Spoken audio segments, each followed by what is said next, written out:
The history we were taught about World War II is a sanitized narrative, a heroic epic of righteous nations overcoming pure evil. We are told the Nazis were singular fanatics, rising from nothing to build a technological war machine through sheer totalitarian will. This version of history is not just incomplete, it is a deliberate intellectual deception. It is a curtain drawn across the most crucial engine of conflict, capital. Because the terrifying documented truth is that Hitler did not build his war machine from nothing. Wall Street built it. The foundation of the collapse model, the repeating cycle of financial architecture enabling state violence, was laid not in the late 1930 seconds, but in the 1920 seconds. Germany was an economic ruin after World War I, crushed by the Treaty of Versailles and hyperinflation, with unemployment crippling the nation. Yet American banks, flush with cash, saw not devastation but a massive opportunity for leveraged profit. This marked the beginning of Stage 1, dependency creation. In 1924, the Dawes Plan was established. This was not a humanitarian aid package. It was a mechanism designed by powerful financial architects like J.P. Morgan, Dillon Red, and Chase National Bank to restructure German debt and make the entire German economy fundamentally dependent on American capital. Between 1924 and 1931, over $475 million flowed from the U.S. to Germany, the equivalent of over $8 billion today. This influx was pure profit-driven lending, creating interest-bearing loans with structural strings attached. American bankers were not merely creditors, they literally managed Germany's economy through the Dawes Committee, creating a system that Hitler would effortlessly inherit and weaponize in 1933. When Hitler seized power, he faced an immutable law of physics. You cannot build a military with speeches. You need steel, you need oil, you need mountains of cash. Germany had none of these things, yet within 6 years, the Wehrmacht was the most mechanized, rapidly deployed force in Europe. The cash came from the system Wall Street had so meticulously put in place, and when the Nazis took over, the American banks did not pull out. They aggressively doubled down. This transition from leveraged debt to outright military enablement forms the sinister core of this stage. The profit motive immediately superseded any flicker of moral consideration. Standard Oil, owned by the Rockefeller family, entered a joint venture with the German chemical titan I.G. Farben. I.G. Farben was the company that would later produce Zyklon B for the gas chambers. But the critical exchange was technological. Germany possessed zero oil resources and was landlocked. Without fuel, the Luftwaffe could not fly, and the panzer divisions could not roll. Standard Oil provided the hydrogenation process, the cutting-edge technology required to synthesize fuel directly from coal. Without this single technological transfer, experts calculated, Germany's entire military would have run out of fuel within 6 months. Standard Oil, which later became Exxon, gave Hitler the keys to fuel his war machine, collecting royalties and maintaining the partnership even after the war began in 1939. The scale of this enabling was global and immediate. The American elite, the architects of this financial system, knew precisely what they were doing. They received reports and made board-level decisions to keep the checks flowing. The idea that this was an accident, a misunderstanding, or a failure of control over foreign subsidiaries is the official lie. This was a calculated strategic investment in a highly militarized, rapidly expanding industrial market. By 1933, the Nazi state was simply the most profitable entity to do business with, and Wall Street ensured its survival. The pattern of prioritizing mechanical profit over human principle was established, setting the stage for industrial mass murder that required both efficiency and capital to execute. The Blitzkrieg, the lightning war that tore through Poland and France, was often lauded as a triumph of German military genius, but its true nature was not genius. It was a devastating display of American-supplied industrial mechanics. This period represents Stage 2, technological weaponization, where American corporate giants, driven purely by quarterly earnings, provided the tools for systematic, industrialized mass murder. The first crucial component was logistics. The Wehrmacht did not roll across Europe on German-made machines alone. They rolled on American wheels. General Motors' German subsidiary, Opel, and Ford Motor Company's German factories, Ford Werke, were absolutely central to the Nazi war machine. By 1939, Opel was producing half of all German trucks and one-third of all German armored vehicles. Ford Werke ramped up production, building trucks for the Wehrmacht and engines for German military vehicles. Combined, Ford and Opel produced over one-third of Germany's entire military logistics transport. Without American trucks, the historical record is clear. The Nazis do not conquer France, and they do not reach Moscow. The entire military momentum of the early war relied on Detroit's production lines operating under the swastika. This production continued even after America entered the war in 1941. While American boys were dying fighting the Axis, Ford Werke was classified as a critical military contractor by the German government, using slave labor from concentration camps to build their products. General Motors claimed they couldn't control foreign subsidiaries, a shallow excuse that translated profit-wise to, "We're making too much money to care." This wasn't just passive complicity. This was active, board-level decision-making to maximize return, even at the cost of global conflict and the lives of Allied soldiers. Yet, the most chilling technological contribution was the industrialization of human tracking, the mechanism that made the Holocaust efficient. That technology was provided by IBM. The computer company didn't just sell punch card machines to Germany. They customized them specifically for tracking Jews and organizing the systematic machinery of the concentration camps. Every concentration camp, every step of the genocide, was processed and managed on IBM equipment. Prisoner numbers, transport schedules, death counts, work assignments. IBM's German subsidiary, De Homag, maintained the machines, sent technicians, and provided updates throughout the war. Meanwhile, IBM headquarters in New York collected royalties. They got paid for every machine leased and every punch card sold. An American corporation profited from making mass murder efficient, industrial, and trackable. They didn't pull the trigger. They just provided the administrative technology to organize the killing on an impossible scale. The financial sector was equally complicit, engaging in Stage 3, wealth stripping and asset seizure. After the Nazis occupied Paris in 1940, Chase National Bank, now J.P. Morgan Chase, operated its Paris branch and actively participated in the Nazis' system of theft. Chase froze Jewish accounts and helped the Nazis liquidate assets, systematically stripping wealth from families destined for the death camps. The bank operated in Nazi-occupied France until 1944, years after Pearl Harbor. American banks were literally helping the Nazis steal from Jewish families, while American soldiers died fighting to liberate Europe. Documents later surfaced, proving that Chase executives knew they were receiving reports and were making decisions to keep the branch open because it was profitable. Even the political establishment was entangled. The Union Banking Corporation, run by Prescott Bush, the father of future President George H.W. Bush, held Nazi assets and financed German steel production before it was seized under the Trading with the Enemy Act. These were not rogue operators. These were systemic, board-level decisions across the highest strata of American finance and industry. They built the infrastructure, provided the fuel, furnished the transport, and mechanized the bureaucratic framework of the Holocaust, all for profit. The history of American corporate complicity with the Nazi regime is not an isolated moral failure. It is the perfect illustration of a predictable, repeating financial phenomenon that we call the seven-stage model of corporate collapse. This model demonstrates how the pursuit of mechanical efficiency and shareholder return, when unconstrained by moral or political principle, inevitably leads to the system's self-destruction or the enabling of atrocities. We must understand the mechanics because they are playing out again, right now.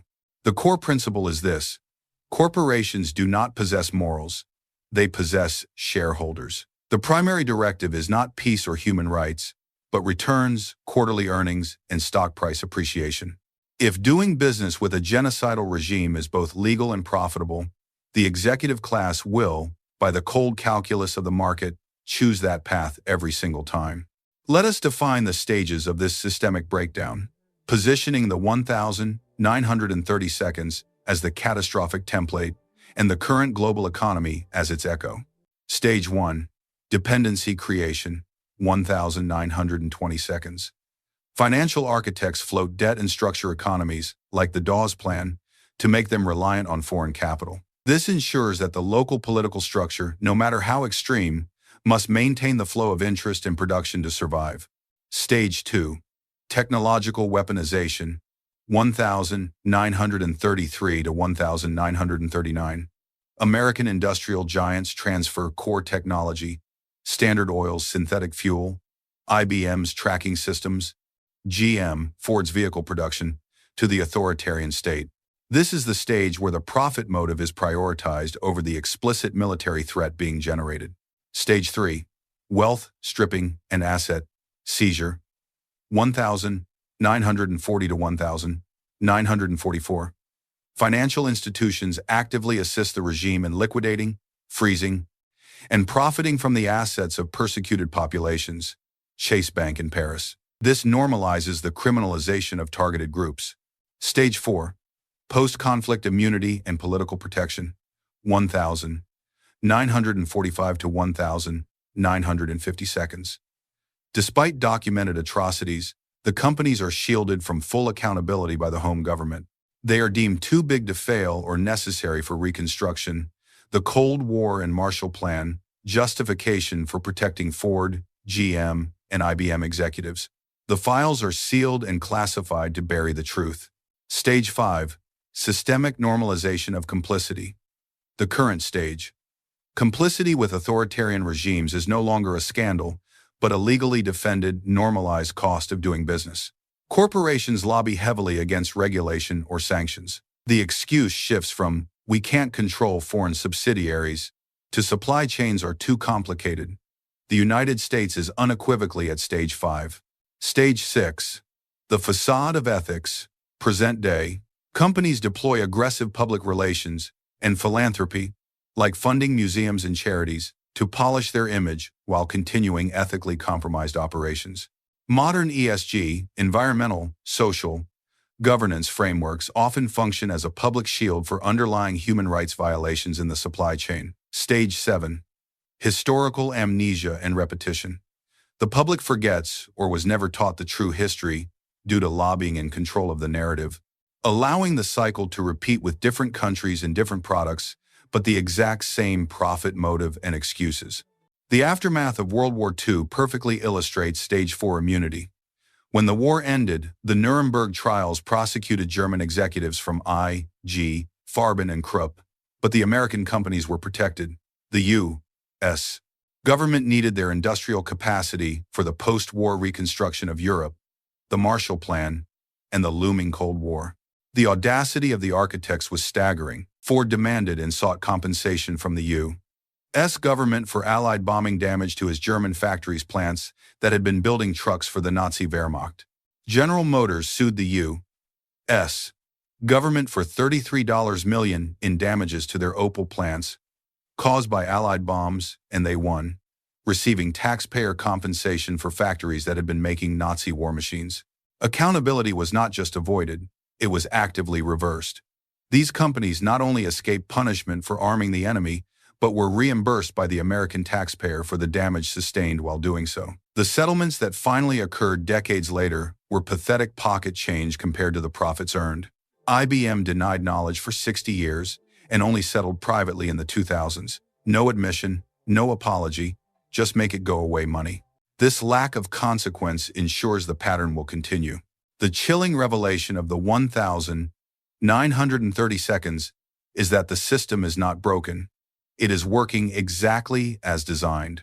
The mechanics of corporate enablement, the cold calculation of profit versus principles, have simply found new targets and new technologies. This is the stage of echoes in the digital age, where the playbook used to arm the Wehrmacht and organize the Holocaust is now being deployed in authoritarian states across the globe. We are currently operating squarely in Stage 5, systemic normalization of complicity. In the 1,930 seconds, the excuse was, "We can't control foreign subsidiaries." Today, when confronted with evidence of forced labor or state surveillance, the excuse is, "Supply chains are complicated," or "We can't verify labor practices." The language has changed, but the profit motive remains identical. Consider the modern parallels. From Ford Workey to Xinjiang manufacturing, Ford's German factories built military trucks using slave labor from concentration camps. Today, major American corporations, including Apple, Nike, and Tesla, manufacture in the Xinjiang region of China, where Uyghur Muslims are subjected to forced labor and surveillance in concentration camp-like conditions. The U.S. State Department officially calls this activity genocide. American companies actively lobby against sanctions and regulations that would disrupt these supply chains, arguing the complexity makes verification impossible. Apple alone made $365 billion in revenue last year, a significant chunk of which is connected to this compromised manufacturing framework, and they actively fight attempts to regulate it. The profit derived from forced labor remains too lucrative to sacrifice. From IBM punch cards to surveillance architecture, IBM's technology made the Holocaust industrially efficient by tracking prisoner movements and death counts. Today, major American tech companies are building the digital architecture of authoritarian control. Cisco helped build the Great Firewall of China. Oracle sells database software used to track dissidents. Google developed the censored search engine Dragonfly for China, which would have filtered results and blocked human rights information, only canceling it after an employee revolt. The intent was clear. Access to 1 billion users is worth compromising freedom and principle. From Chase Bank's Paris branch to platform genocide, Chase Bank helped the Nazis liquidate assets from Jews in occupied Paris. In the modern era, Facebook's algorithms were weaponized to organize genocide against the Rohingya in Myanmar, coordinating massacres that resulted in over 25,000 dead. The company kept operating because shutting down meant losing users and ad revenue. This pattern is also evident in finance and defense. Oil companies continue lucrative operations in Saudi Arabia despite documented human rights violations. Arms manufacturers sell to dictatorships, and tech firms build sophisticated surveillance tools for authoritarian regimes.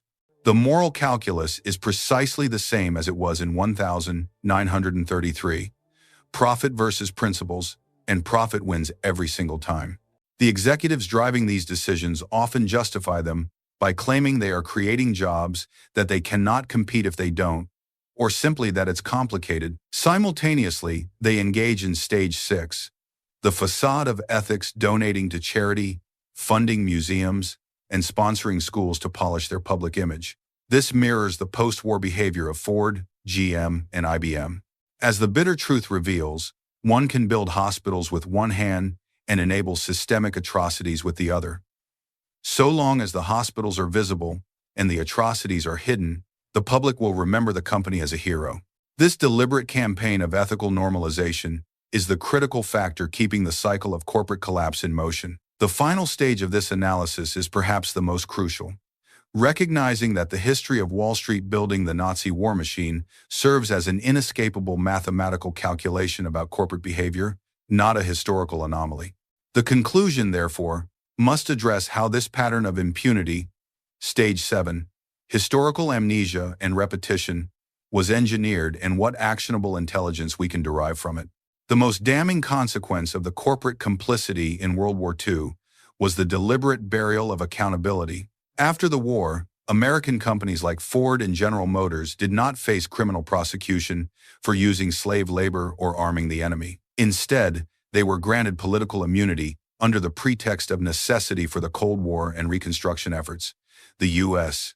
government protected them, providing contracts and Marshall Plan funding, while the files detailing their collaboration were systematically sealed, classified, and hidden.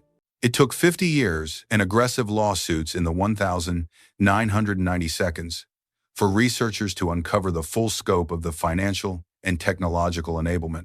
When forced disclosures finally occurred, the resulting settlements were mathematically insulting. German industry created a $5 billion fund for slave laborers, yet Ford and GM contributed a combined $20 million. This was pocket change, a negligible cost of doing business compared to the billions they made. IBM paid nothing to the survivors for decades, denying knowledge until the 2000s, and then settled privately with no admission of guilt or apology, just make it go away money. This process established the toxic precedent that allowed the cycle to restart. Consequences do not exist for the architects of corporate collapse. The executives died rich, the companies paid pennies in settlements decades later, and they continued operating, stronger and more profitable than before. This historical truth provides 4 critical action points for navigating stage 5 inches the present day. Understand the financial engine. World War II was not just about soldiers and bombs, it was financed. American banks restructured the debt. American companies built the trucks, planes, and fuel technology. And American technology tracked the victims. Without Wall Street, Hitler does not rebuild. Without Ford and GM, the Wehrmacht does not roll. Without IBM, the Holocaust is not industrialized. The essential realization is that enabling power is just as culpable as wielding it. Recognize the unchanging script. The moral calculus remains profit over principle. The 1,930 seconds excuse, can't control foreign subsidiaries, has merely been updated to the current excuse. Supply chains are complicated. The pattern of corporate engagement with authoritarian regimes, from tech surveillance for China to manufacturing in forced labor camps, is the precise repetition of the Nazi playbook. Trace your capital. Every dollar spent is a vote for the supply chain that produced the product. The iPhone in your pocket, the Tesla on the road, the athletic wear you purchase, your capital funds the operations, which may be tied to surveillance firms or labor camps. Companies count on the consumer not caring enough to stop the transaction. Demand the unclassified history. This isn't conspiracy theory. It is documented fact uncovered through congressional investigations, lawsuits, and declassified files. It is not taught or widely discussed because the companies involved still hold immense power, still lobby, and still control the narratives. The only way to break stage 7 is to make this history loud and inescapable. The same families and financial entities that profited from Hitler are still running the world today, operating with different names but using the same playbook. The cycle stops only when the public recognizes that history isn't over. It is simply better at hiding. The architecture of collapse is designed to be self-perpetuating. We have traced the deadly financial mechanism from the post-WWI debt system through the industrialization of genocide, concluding with the deliberate political protection granted to the corporate architects.